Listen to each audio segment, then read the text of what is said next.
Merhaba arkadaşlar, Gizemler Güler kanalına hoş geldiniz. Bugün sizlerle bu tatlış tavşanları öreceğiz. İsterseniz çanta çarmı olarak kullanabilirsiniz. İsterseniz anahtarlık. Ben şöyle anahtarlık aparatı taktım. Araba süsü olarak da kullanabilirsiniz. Hazırsanız malzemelerimize geçelim. Evet arkadaşlar, 5 milim tığ kullandım. Bunu 4,5 milim tığ örmüştüm. Biraz daha küçük oldu. Bir tane makas. İlmek belirleyici. İğne.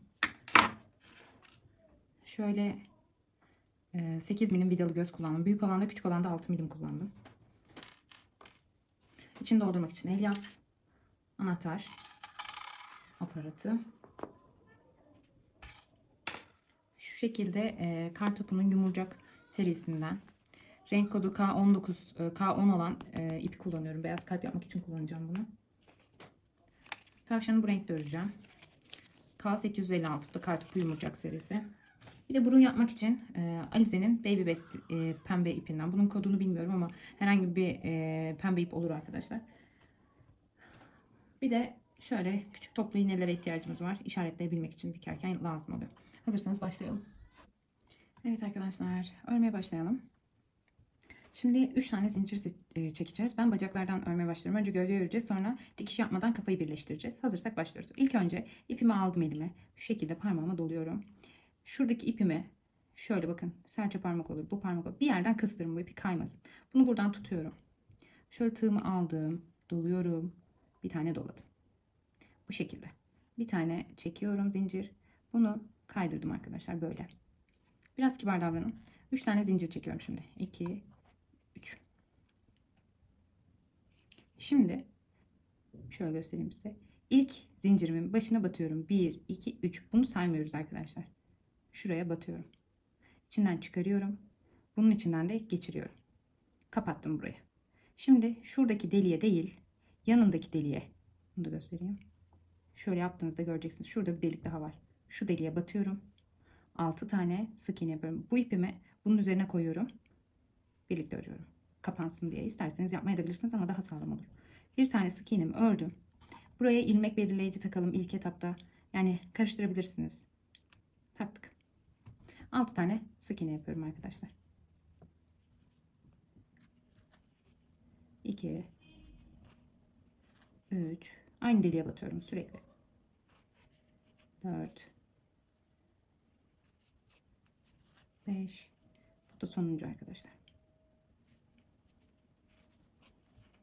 Şimdi ilmek belirleyici taktığım yere ilmek belirleyicimi çıkartıyorum. Şuraya takmıştık. Buradan tığımı geçirdim. Bu şekilde. Buradan ipimi geçiriyorum. Sıra sonuna gelmiş olduk. Burada 2 tane ipim oldu gördüğünüz gibi. Örmüyorum. İçinden geçiriyorum diğerini. Şimdi bir zincir çekiyorum. Bir sık iğne, bir arttırma yapacağız arkadaşlar bu sırada. Elimle biraz düzelttim. Hemen zinciri çektiğim, kapama yaptığım yerin dibine batıyorum. Sakın yanına batmayın. Böyle dönerek gider. Hemen dibine batacaksınız. Şu şekilde. Bir sık iğne, bir arttırma. Arttırmayı gösteriyorum arkadaşlar. Buraya batıyorum. Aynı yere 2 defa batmak, 2 tane sık iğne yapmak arttırma olarak geçiyor. Birinciyi yaptım. İkinciyi yapıyorum. Arttırma olmuş oluyor. Bir arttırma yaptım. Bir sık iğne. Şimdi arttırma yapıyoruz tekrar. Aynı yere batıyorum arkadaşlar. 2 tane battım. 2 tane sık iğne yaptım. Arttırmamız olmuş oldu. Bir tane de sık iğne yapıyoruz arkadaşlar. Toplamda 9 tane ilmeğimiz olacak. Sık iğneye sahip olacağız bu sırada. Sayalım. 1, 2, 3, 4, 5, 6, 7. Bir tane daha arttırma yaptığımızda şu 8. oluyor. Aynı yere bir tane daha batıyorum sık iğne. Arttırma yapmış oluyoruz. 9, 1, 2, 3, 4, 5, 6, 7, 8, 9. Şu ikisini örmüyoruz arkadaşlar. Sık iğne yaptığımız, CC yaptığımız yani kapama. Şurası kapama oluyor. Görebiliyor musunuz? Şurası da zincir çektiğimiz yer. Bu ikisine batmıyoruz. İlk etapta karıştırıyorsanız buradan sayın arkadaşlar. Buraya gelin. Şu geriye doğru sayın. Burada arttırma yani başlangıç sık iğnesine batın buradan. Burada yine kapama yapıyoruz. Batıyorum. Bakın battım. Çıkardım. Bakın ikisine birlikte battım. Çıkardım. Bunun içinden geçiriyorum. Kapama yaptım. Şimdi bir zincir çekiyorum. Şimdi hemen yine dibine batıyorum. Bu sıramızda arttırma, eksiltme yapmadan örüyoruz arkadaşlar. 9 sık iğneyi örüyoruz bu sırada.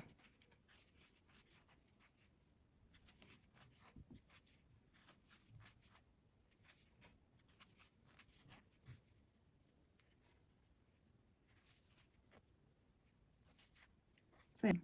Fazla ördük. 1, 2, 3, 4, 5, 6, 7, 8 ve 9. 2 taneyi bıraktım arkadaşlar. Bakın şurada bir çizgi oluştu. Burada yok. Burada var. Şurayı sıra sonuna gelmiş oluyoruz. Ve başına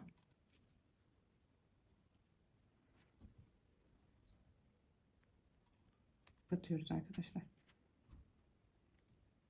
Buradan çıkardık ilmeğimizi. Bunun içine geçirdik. Ayağımızın bir tarafı bitmiş oldu. Siz bunu bu şekilde öreceksiniz. Ben örmüştüm daha önce. Bu halde oluyor. İçine kattırdığımızda. Bu şekilde öreceksiniz. Burayı buradan geçirdiniz ya, bunu böyle uzatıyorsunuz. Uzattıktan sonra kesin. Buradan çıkartın. Bu şekilde. Şimdi iki ayağı birleştireceğiz arkadaşlar. Bunu kesmiyoruz ikinciyi. İlkini çıkartıp kesiyoruz. İkinciyi kesmiyoruz. İlmeğimiz orada kalıyor.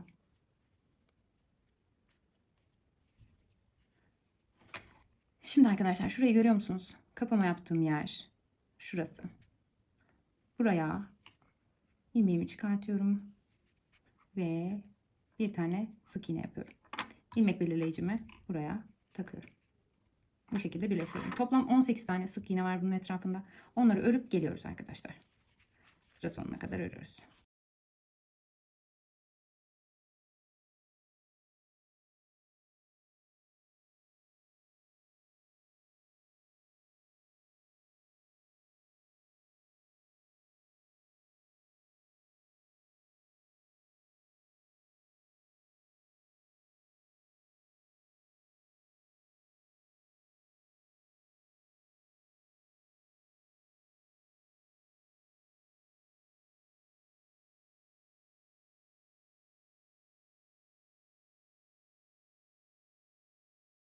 Ve 9. 9 tane de burada var ama burada bir tane ilmek fazlaymış gibi gözüküyor. Burası da delik olmasın diye, aslında bu bizim zincir çekip kapama yapacağımız ilmek. Bir tane buradan ilmek alıyorum. Tekrar göstereyim arkadaşlar. Buraya kadar ördüm. 9 tane. Buradan çıkartıyorum. Delik olmasın diye karşıya geçiyorum arkadaşlar. Çünkü burayı örmüş oluyoruz aslında bununla. Karşı tarafa geçiyorum arkadaşlar. Buradaki ilk sık iğneye batıyorum. Üçünü birlikte örüyorum. Bu şekilde. Tekrardan örüyoruz arkadaşlar. Toplam 18 sık iğnemizin olması gerekiyor. Sıra sonuna geldiğimizde. En son sayacağız.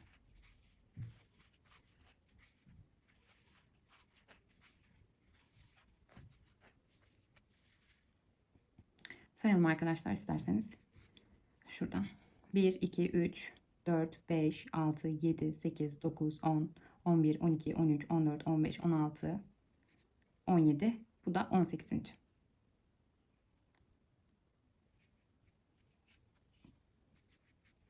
Bunu da örüyorum. Burayla da bağlıyorum arkadaşlar artık. İçinden geçirdim. Bir zincir çektim. Devam edelim. Siz isterseniz burada ilmek belirleyici takın ama zaten belli olacaktır.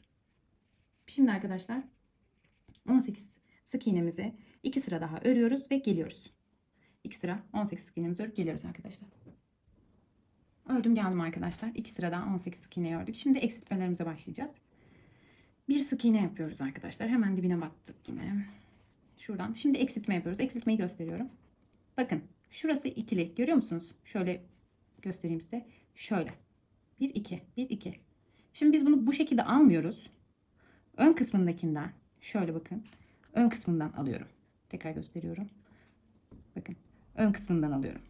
Bunu da aynı şekilde yapıyorum. Şöyle ön kısmından alıyorum ve bu ikisini birlikte örüyorum arkadaşlar sık iğne olarak. Şimdi bir tane daha sık iğne örüyoruz. Burada bakın arkadaşlar görüyor musunuz? İkili. V şeklinde ikili. Ön kısmından alıyorum. Öndekini aldım. Bakın arkadaki kaldı. Arkadaki kaldı. Ben öndekini aldım. Bunun da aynı şekilde öndekinden alıyorum ve ikisini birlikte örüyorum. Bir tane sık iğne yapıyorum. Bu sırada bir sık iğne bir eksiltme yapıyoruz. Ve toplam 12 tane sık iğnemiz kalıyor. Sıra sonuna kadar bu işlemi yapacağız arkadaşlar. 6 defa eksiltme yapmış olacağız.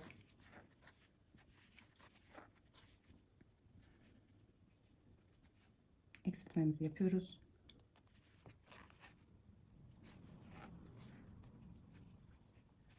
Sonuncu eksiltmemizi yapacağız. Sık iğnemizi ördük. Tekrar gösteriyorum. Sonuncuda da şurada gördüğünüz gibi 2 tane var. Ben önden alıyorum arkadaşlar. Yanındaki ilmeğini de ön ilmeğini alıyorum. İkisini birlikte çıkardım. Ve sık iğne yapıyorum. Sıra sonumuza geldik. Battık hemen. Kapama yapıp bir zincir çektik. Bu sırada 12 sık iğneyi örüyoruz arkadaşlar. Arttırma, eksiltme yapmadan 12 adet sık iğne örüyoruz.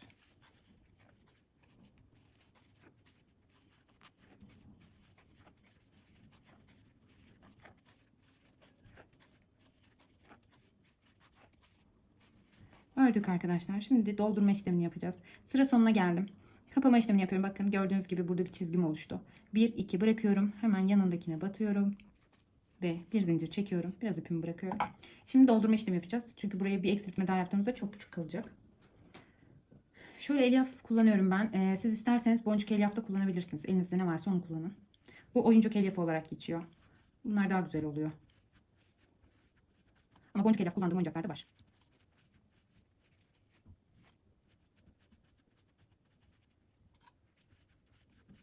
Bu şekilde. Bacaklarını güzelce doldurun. Tombiş olsun.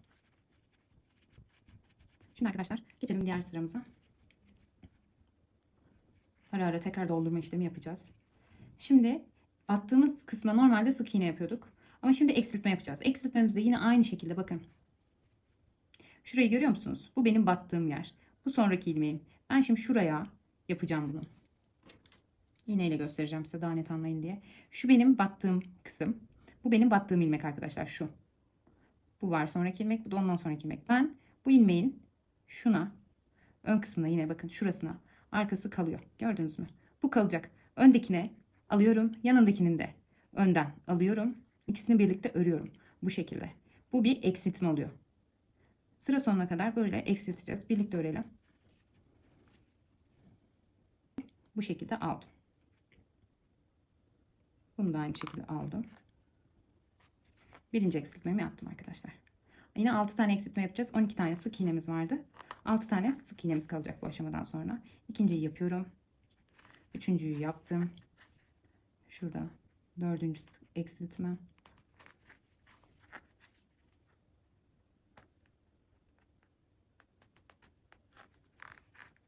Beşinci eksiltme.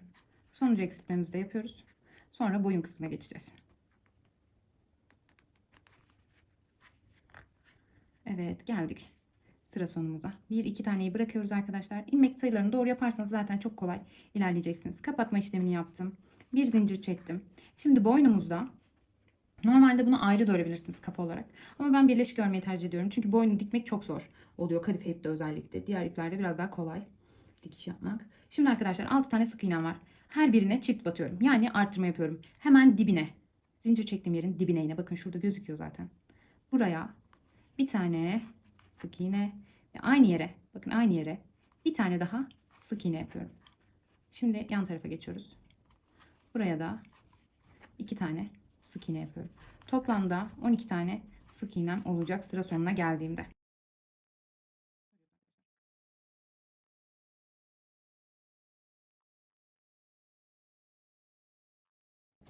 Sıra sonuna geldim. Hemen batıyorum arkadaşlar. İlmek kapatmamı yaptım. Bir zincir çektim. Bu aşamada bir sık iğne bir arttırma yapıyoruz. Yani 18 tane sık iğneye ulaşacağız. Hemen dibine battım yine. Bir sık iğne yaptım. İkinciye arttırma yapıyorum. Şu şekilde. Bir, iki tane batmış oldum arttırmamız. Bir sık iğne, iki tane batıyorum. Bu arttırmamız oluyor. Bir sık iğne, bir arttırma. 6 defa tekrarlıyoruz bu işlemi. 6 adet arttırma yapmış oluyoruz. Toplam 18 tane sık iğneye ulaşacağız. Sıra sonuna geldiğimizde. Arttırmamızı yaptık.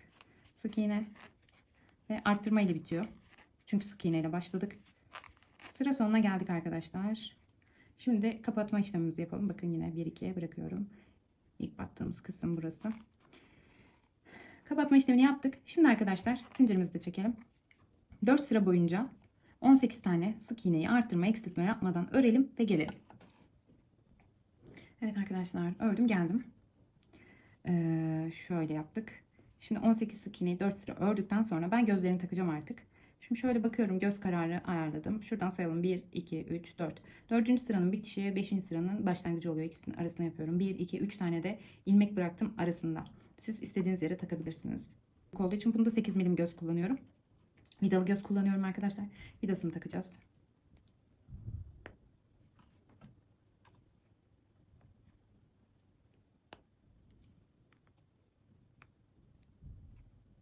Sağlam bir şekilde taktık. Çok aşırı içine takmayın. Bunun bir kademe daha altı var. Ona takmanızı tavsiye etmem. O zaman gözler içinde kayboluyor. Bilginiz olsun. Bu kademe gayet iyi bence. Şimdi arkadaşlar biraz daha örelim. İsterseniz bu aşamada dolduralım ya. Şöyle doldurma işlemini yapalım kafa kısmına. Boynundan çok aşırı doldurmuyorum. Bakın yanlarından giriyorum. Şu şekilde. Boynunu çok doldurmayacağız. Şu kısmı çok doldurmayacağız.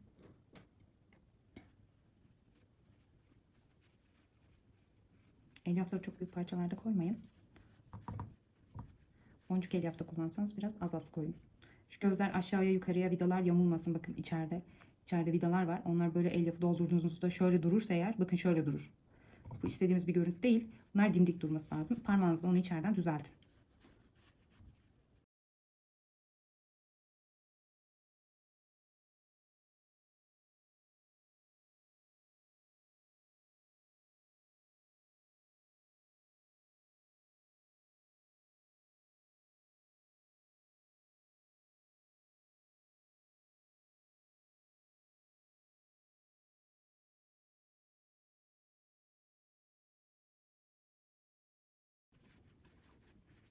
Doldurma işlemini sonra tekrar yapacağız. En son ördükten sonra kapatma yapmadan önce ilave bir doldurma yapacağız arkadaşlar. Şimdilik bu kadar yeterli. Şimdi bir sık iğne, bir eksiltme yapıyoruz. Eksiltmelerimize geçiyoruz artık bu sırada. İpimizi aldık. Dibine bir sık iğne batıyorum. Yine bir sık iğne, bir eksiltme. Önden aldım arkadaşlar. Bir sık iğne. Şöyle eksiltmemi yapıyorum. Bakın. Böyle batmıyorum. Öndekini alıyorum. Sadece öndeki. Yan tarafı da aynı şekilde yaptım. Eksiltmemi yaptım. Bir sık iğnemi yapıyorum. 12 tane sık iğnemiz kalacak sıra sonunda.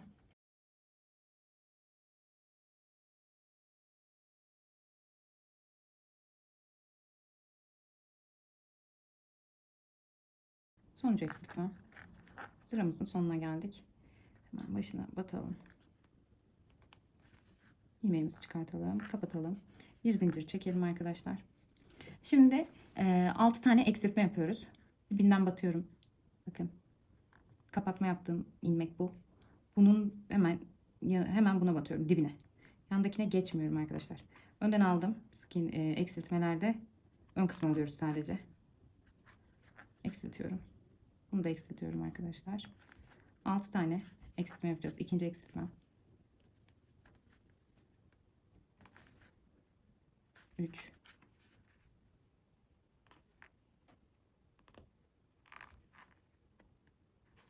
4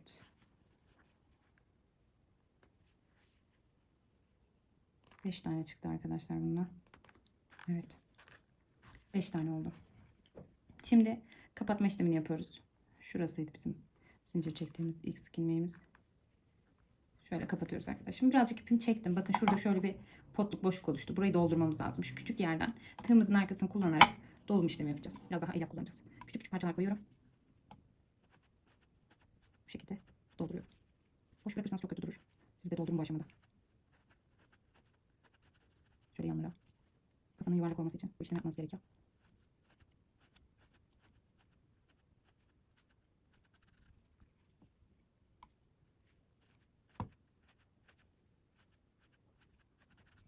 Güzelce dolduralım arkadaşlar. Çok iyice aşırı da doldurmayın.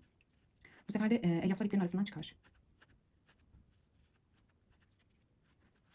Kafanın yuvarlaklığını bozmamaya çalışıyorum. Güzel bir şekilde dolduralım. Çok az daha şu kısma elyaf koyacağım. Bakın şurası.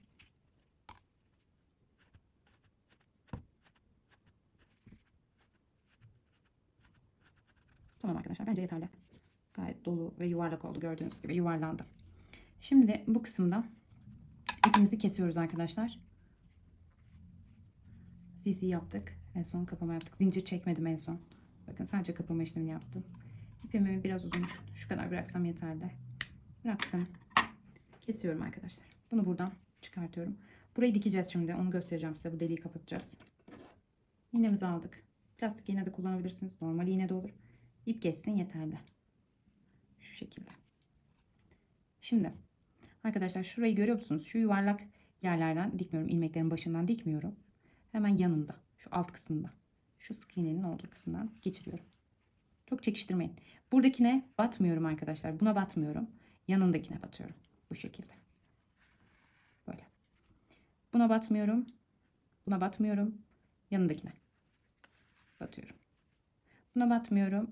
Yanındakine batıyorum arkadaşlar. Şimdi ipimizi çekiyoruz. Çok çekiştirmeyin. Zaten çok hassas, narin bir ip. İpimizi çektik. Şimdi arkadaşlar sağlamlaştıralım. Şu battığım kısmın şurasını görüyorsunuz. İp buradan çıkıyor. Yanına geldim. Buraya batıyorum tekrar. Şu delikten geçiriyorum. Ve bunu buraya sabitliyorum. Bu şekilde. Bakın. Gayet düzgün oldu. Hemen bunun dibinden. Şurada bir hafif bir boşluk var bakın. Buradan batıyorum arkadaşlar.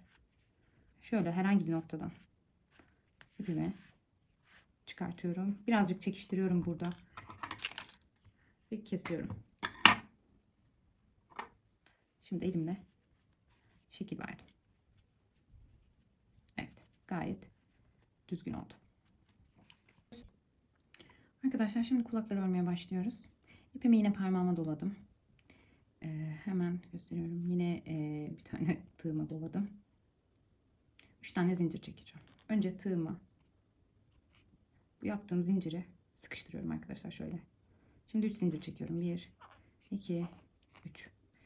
İlk zincirin çektiğim 1, 2, 3. İlk zincirin başına batıyorum. Bunu önden çıkarıyorum arkadaşlar. Şimdi şuradaki bu boşluğa değil yanındakine, bacakları yaparken yaptığımız işlem. Bu ipi de bunun üstüne koyuyorum. Birlikte örülsün, saklansın diye. Çektim. Hemen bir sık iğne yaptım. Birinci sık iğnemi yaptım arkadaşlar. İlmek belirleyicimi takıyorum hemen. İlk sık iğnem şurası. İlmek belirleyicimi taktım. Toplamda 6 tane sık iğne yapıyoruz. 1 yaptım. 2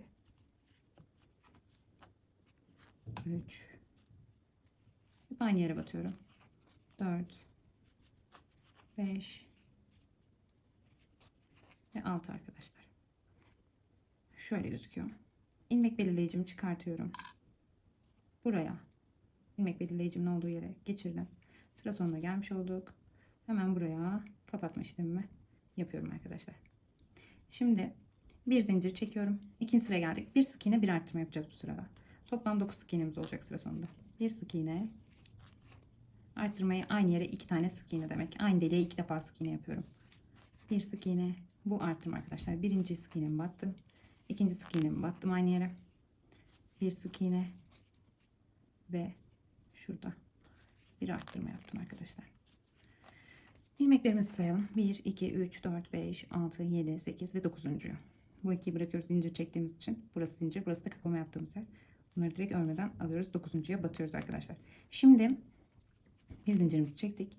Arkadaşlar 7 sıra bunun üzerine 7 sıra 9 tane sık iğnemizi eksiltme arttırma yapmadan örüp geliyoruz arkadaşlar. Evet arkadaşlar 7 sıra ördüm. Toplamda şu anda 9 sıramızın olması gerekiyor. 1, 2, 3, 4, 5, 6, 7, 8 ve 9. sıradayız. Bir zincirimizi çektik. Yine sıra sonunda kapamamızı yaptık. Bakın şöyle oluştu çizgimiz. Şimdi arkadaşlar eksiltmeyi yapıyoruz. Yine zincir çektiğimiz kısma hemen dibine yapacağız eksiltmemiz. Öndekini aldım arkadaşlar.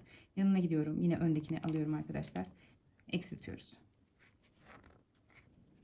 Hemen buraya geliyorum. Yine bir eksiltme yapıyorum.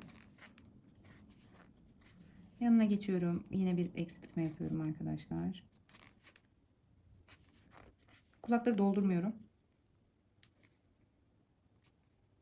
Bilginiz olsun. Bir eksiltme daha yaptık. Sonuncu eksiltmemizi de burada yapıyoruz. Geldim. Bakın şu çizginin yanını da eksiltme olarak yapıyorum.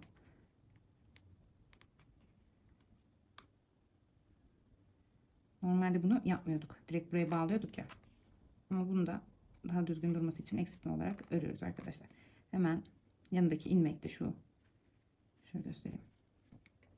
Şu ilmeğe, buna değil buna. Şöyle bakın. Buna değil buna bağlıyoruz ipimizi.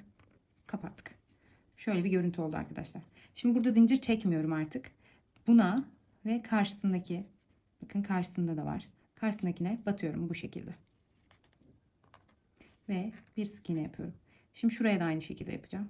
İkisini karşılıkladım ve battım arkadaşlar. Ve yine bir sık iğne örerek ipimi çıkarıyorum.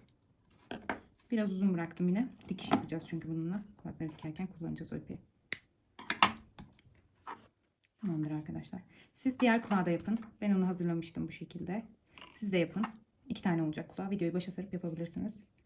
Şimdi kollara geçeceğiz arkadaşlar.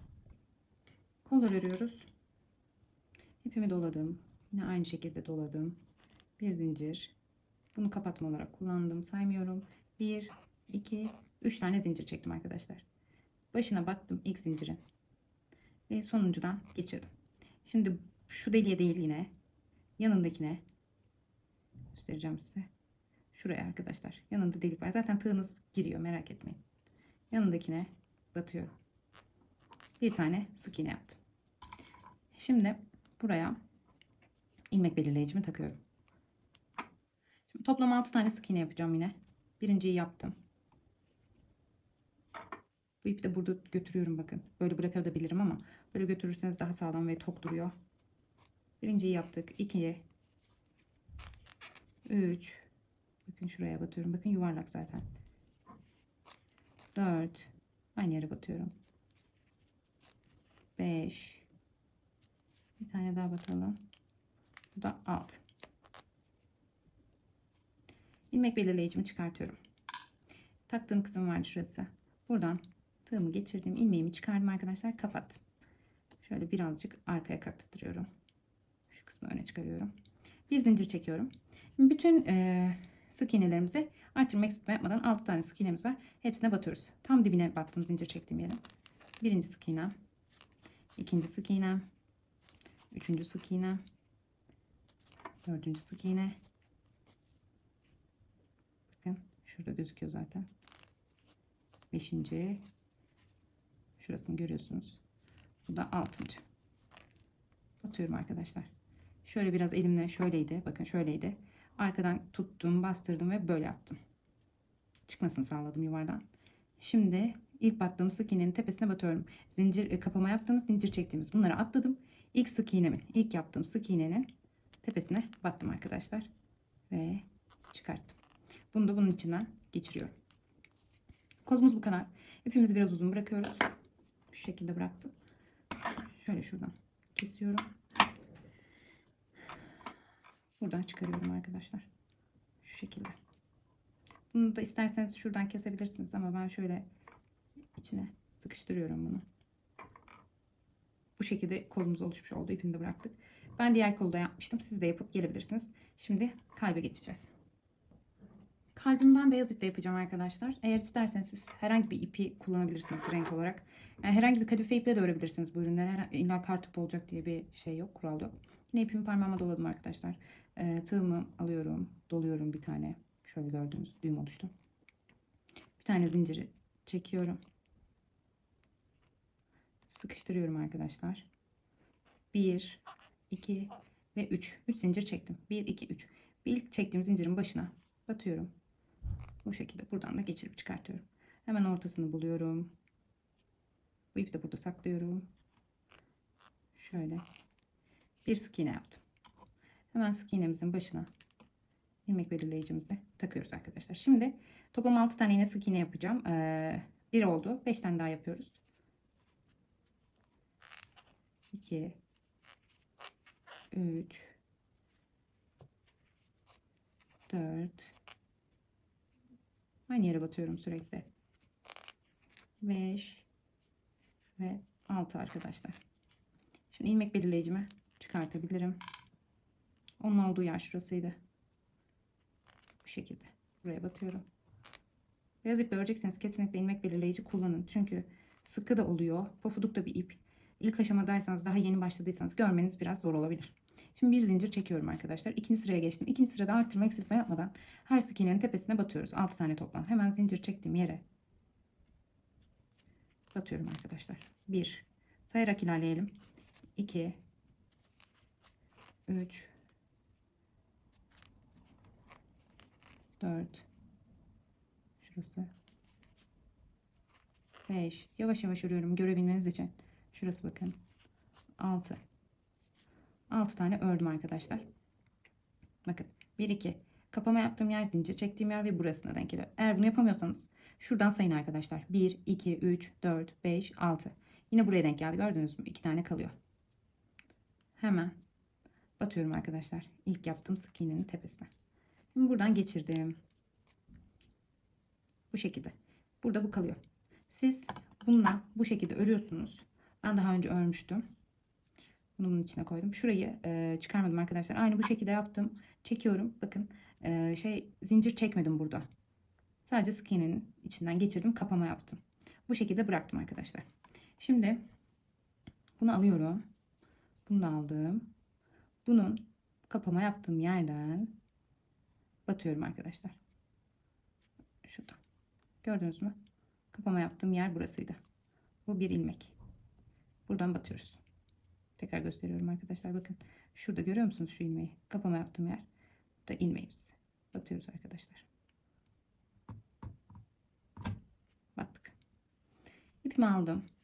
Buradan bir tane geçirdim. Hemen ip çıkardım. Şimdi burayı içinden geçirmiyoruz. Sık iğne ile bitiriyoruz. Bu şekilde. Buraya bir tane ilmek belirleyici takıyorum. Karıştırmamak için. Şimdi toplamda 12 tane sık iğne örüp geliyoruz arkadaşlar. Birlikte örüyorum.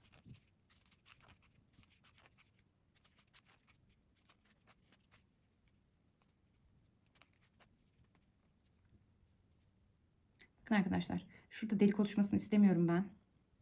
Buraya battım. Bunu örüyorum. Buraya da batıyorum. Kapama yaptığım yer şurası bakın. Buna battık. Buna da batalım. Şurası kapama yaptığım yer. Bunu örmeyeceğiz. Bunun buraya batıyoruz. Bakın ip var zaten göreceksiniz. Belli olacak. İp var. Buradan çıkarttım bunu. İlmek çıkarttım buradan. Ve karşıdaki sık iğneye şöyle göstereyim. Kalbin diğer tarafındaki sık iğneye batıyorum. Çıkartıyorum. Şu an tığımda 3 tane ilmek oldu. Bunların üçünü birlikte örüyorum arkadaşlar. Birlikte ördüm. Diğer gelen sık iğnelerimize de batıyoruz. Bu şekilde.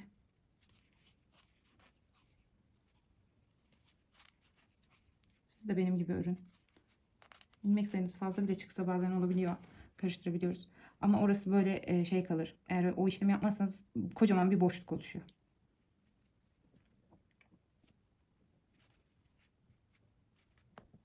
Bir sayalım arkadaşlar buraya kadar olan ilmeğimizi. Bakın şurada bıraktım. Şunu örmedim. Bu ilmek belirleyiciyi taktığım yer. Buraya kadar ilmeklerimizi sayalım arkadaşlar. 1, 2, 3, 4, 5, 6, 7, 8, 9, 10, 11, 12. Gördünüz mü? Burası 12. Benim burada fazladan 1, 2, 3 tane ilmeğim oluşmuş. Ben burayı da öreceğim. Ama onlara batmazsanız arkadaşlar kesinlikle boşluk oluşuyor. Batın. Gösterdiğim gibi yapın. Bunu da batıyorum. Ve burada artık kapama işlemini yapacağım arkadaşlar. Buraya batıyorum. Ve ilmek belirleyicimi çıkarttım. Kapattım arkadaşlar. Şimdi bir zincir çekiyorum. Kaç tane ilmek varsa burada hepsini bir sıra örüp geliyoruz arkadaşlar. Bir sıra ördüm geldim arkadaşlar. Şimdi hepsini eksiltiyoruz. Benim kaç tane ilmeğim olduğunu da ben size söyleyeyim.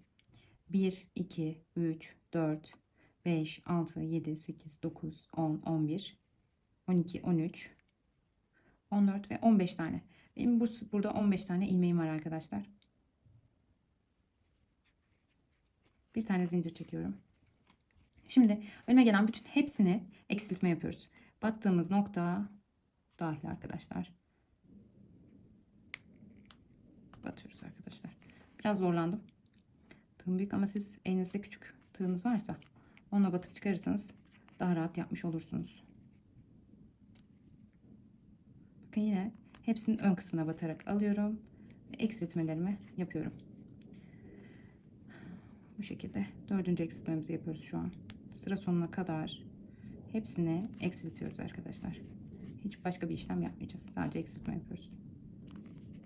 Zaten anahtarlığımızın bütün parçalarını örmüş olacağız kalbi bitirdikten sonra. Sıra sonuna kadar yapıp gelelim arkadaşlar. Sıra sonuna geldim. Şimdi hemen şurayı birleştiriyorum.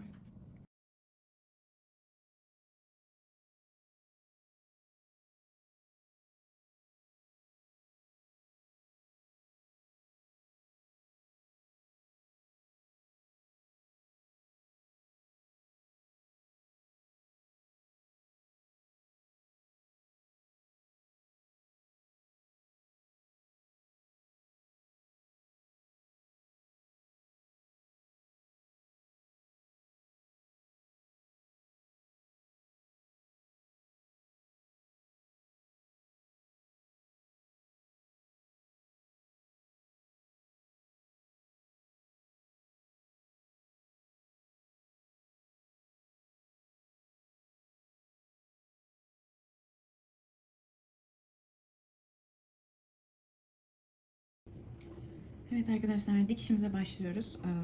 Ben şöyle kulağın birine diktim, kolun birine diktim. Şimdi diğerlerini sizle birlikte dikeceğiz. Kulağımızı alalım arkadaşlar. Şu yuvarlak kısmı görüyor musunuz? Şuradaki tepeyi. Şu kısım. Bizim birleştirdiğimiz kısım. Buradan sayıyorum. 1, 2. İkincinin orta kısmına dikişimizi yapacağız. 1, 2. Şu kısım arkadaşlar. Şöyle. Buraya kulağımızı dikeceğiz.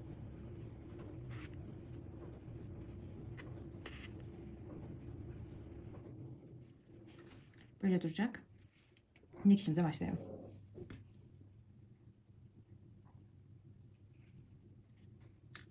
Şunu da söyleyeyim arkadaşlar. Bakın şöyle yaklaştırdığımda 1, 2. 2 tane sık iğnemiz var yanında. Ondan sonra bu böyle yanına denk geliyor. Bunun da aynı şekilde olması lazım. O yüzden onu ayarlamamız gerekiyor. Mesela bizimkisi biraz önde olmuş. 1, 2.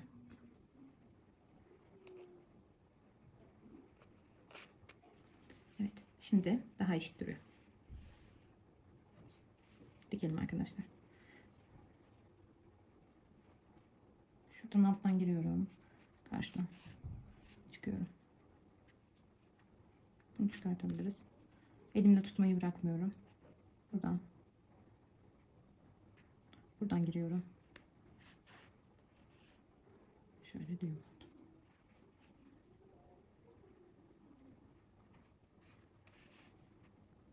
Dikiyorum arkadaşlar.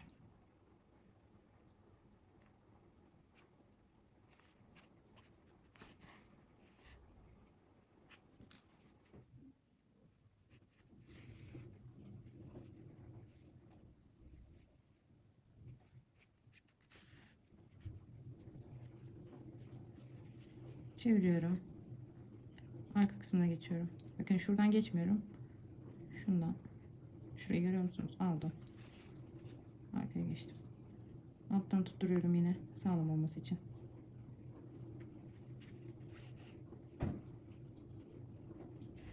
Eğer bunu plastik iğneyle dikmezseniz ucu küt olan bir iğneyle de olur. Demir de olabilir ama ucu küt olması lazım. Bu şekilde. O zaman her yere giriyor ve ipiniz parçalanıyor arkadaşlar. Burayı da sağlamlaştıralım.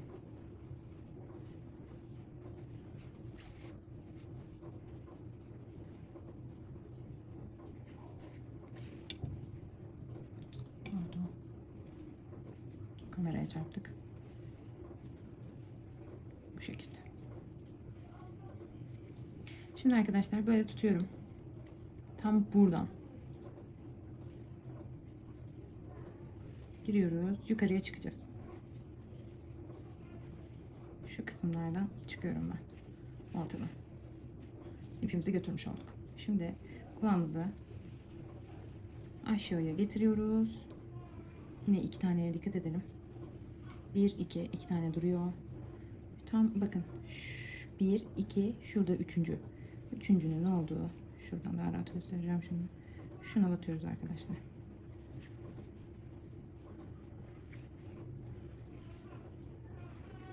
Bu şekilde duracak.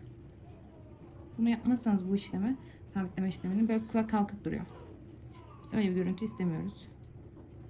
Yukarıdan bir tane daha geçiriyorum. Sıkı olması için.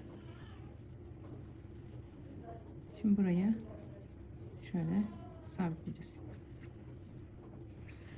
Şuradan biraz bırakıyorum ve içinden geçiriyorum arkadaşlar. Biraz çekiştirdim. Tamam. Kulağımızı sabitlemiş olduk. Şimdi batıyorum yanından. Herhangi bir yerden. Şuradan batacağım ben. Yandan çıktım. Ve kesiyorum arkadaşlar ipimi. Kulağımızı dikmiş olduk. Kola geçelim. Kolumuzu alıyoruz. En son kalp dikilecek. Kalpten önce de burnu yapacağız arkadaşlar. Kolumu aldım. Şöyle bakın. Göz kararı koyuyorum ben buna. Şu şekilde. İğneliyorum. Boynun hemen altına bakın, şu çizgiyi görüyor musunuz? Buraya iğneliyorum bakın. Bu da şöyle dursa daha güzel olur. Şu şekilde.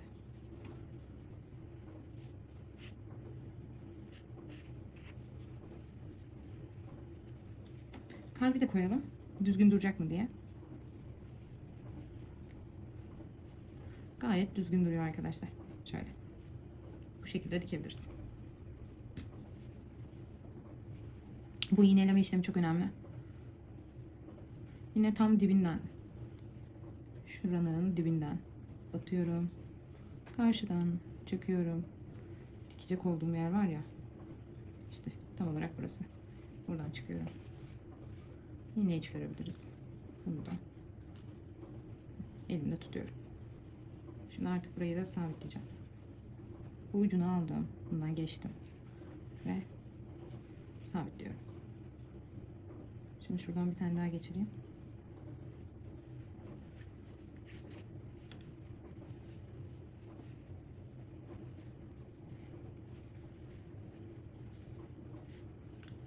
Bu şekilde. Böyle duracak. Şimdi bütün delikleri buradan ve buradan dikiyoruz.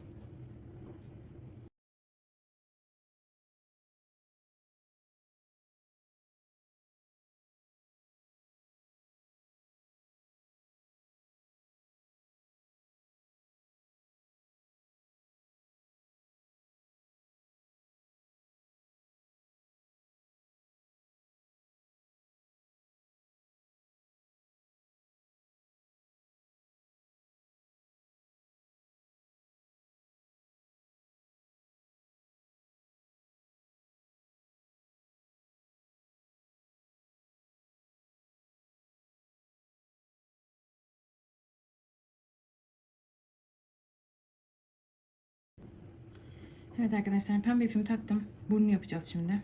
Biraz kesiyorum. Buradan kestim. Şu kadar bir ip taktım. Tam olarak gözlerin ortasına geldim, iki gözün. Şurada şöyle bir yer var. Oraya batıyorum.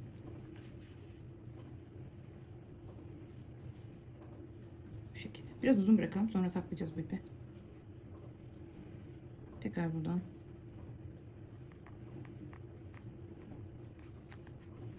Dönüyorum. Şimdi arkadaşlar şuraya geldim. Bir altına ve yukarıya çıkıyorum. Üçgen yaptık. Burayı bu şekilde dolduruyoruz. İnce iğne kullanabilirsiniz bu aşamada.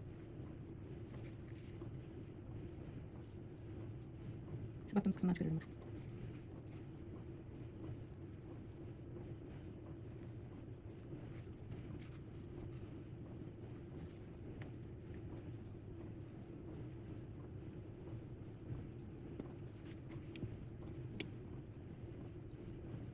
Harita.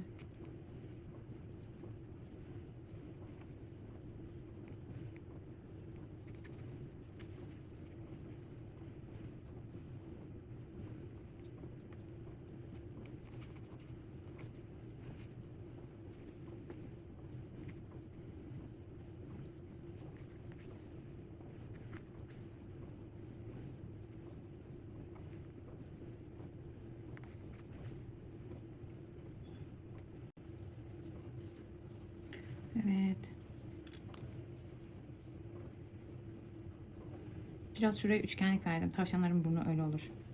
Şöyle. Şimdi şuradan batıyorum. Hop, aşağıdan çıkıyorum. Şurayı biraz düzeltelim. Siz sadece ince bir burun da yapabilirsiniz. Ben biraz tombik burun seviyorum. Böyle. Bunu da battım. Bu battığım yerden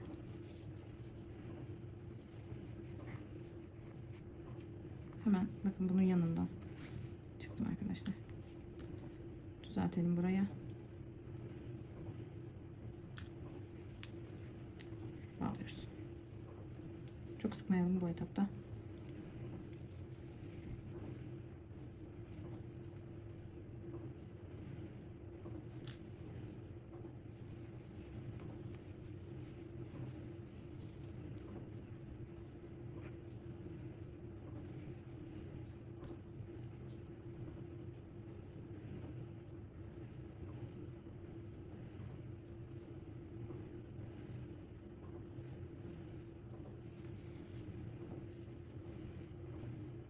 Dibinden.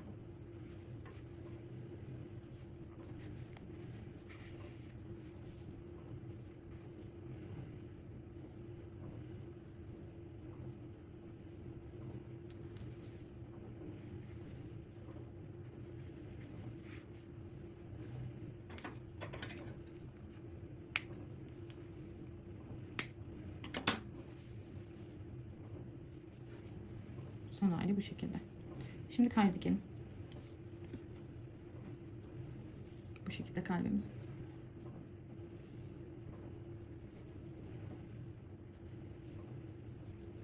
Bu taraf daha hoş geldi gözüme.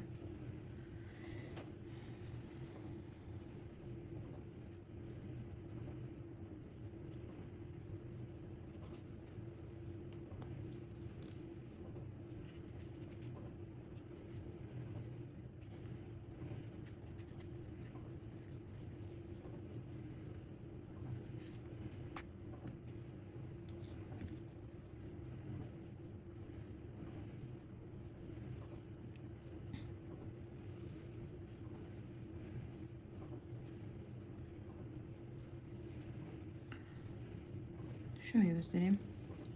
Alt kısmını görüyor musunuz? Hemen şu altına. Şuraya atıyorum arkadaşlar. Böyle çekiyoruz. Buraya sabitlendi. Bu şekilde dolanacağız. Ama böyle dıştan değil, alttan şuradan. Alttan gideceğiz arkadaşlar.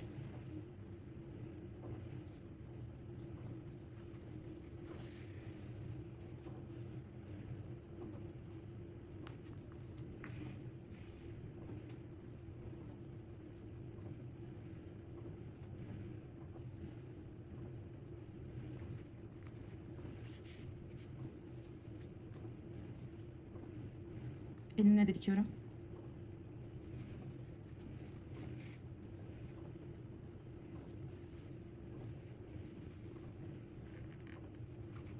Burayı sağlamlaştıralım. Kalbin içinden geçelim.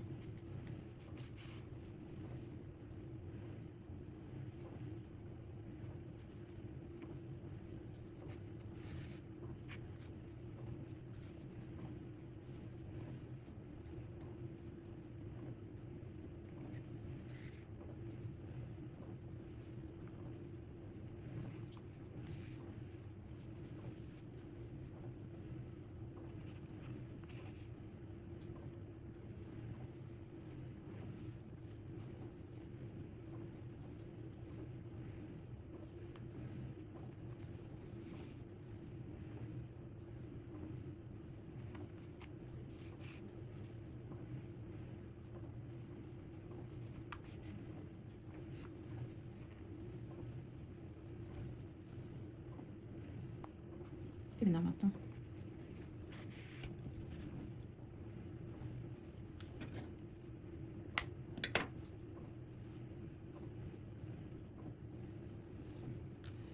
Kalan ipi boş harcamayalım.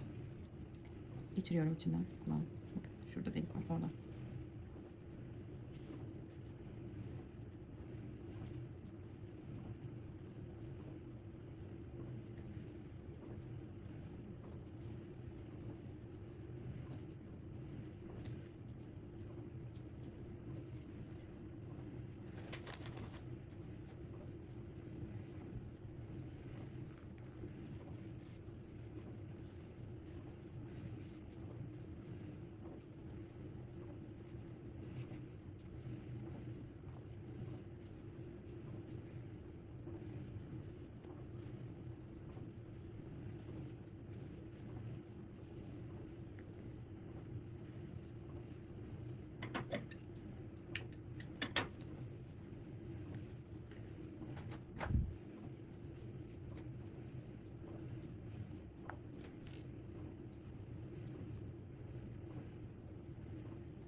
Oyuncağımız bitti arkadaşlar.